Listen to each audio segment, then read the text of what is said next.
Have you ever looked around and wondered why the person who got straight A's, the one who aced every single test, isn't always the one who's, crushing it in life? It's a fascinating paradox, right?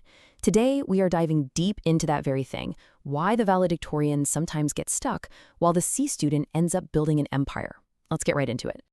So what's really going on here? How can someone who absolutely mastered the predictable, structured game of school find themselves spinning their wheels in the chaotic game of life? Well, the answer is probably not what you think, and it tells us something really profound about what success actually is.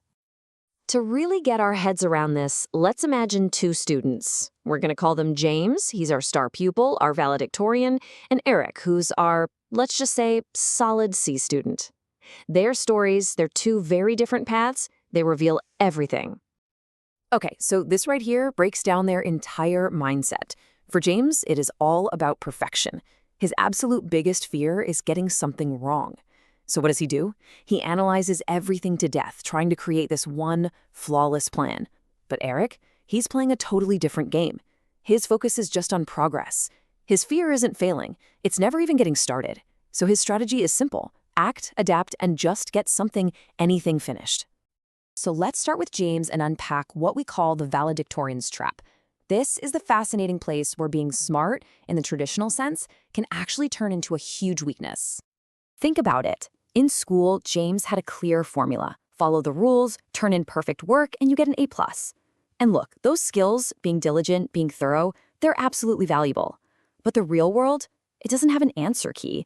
It rewards speed and your ability to bounce back from mistakes, not just getting it 100% right the first time. So while James is on the sidelines waiting for that perfect risk-free plan, the opportunity has already come and gone. And this leads James straight into a trap that psychologists have a name for: analysis paralysis. You know that feeling, right? Where you're so overwhelmed by all the options and all the information that you just freeze. You're so busy trying to eliminate every possible risk and find the single perfect path forward that you never actually take a single step. Does any of this sound a little too familiar? Let's just run through the checklist for this intellectual trap. Are you doing endless research but never actually making or building anything? Are you terrified of making a mistake so you just do nothing? Do you believe there's only one right way to do something? And are you always waiting for that perfect time to finally start? This is the quicksand that James is completely stuck in.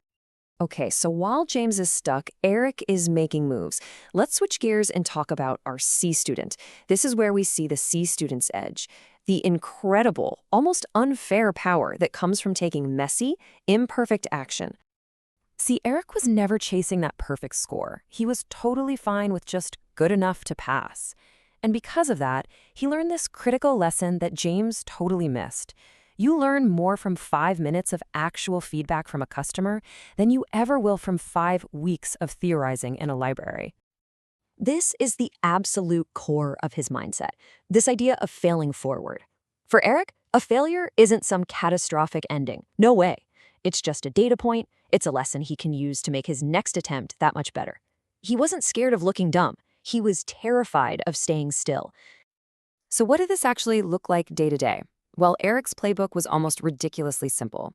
First, he'd build a good enough version of his idea. Not perfect, just functional. Second, he'd launch it. Just get it out into the world. Third, and this is the absolute key, he would listen.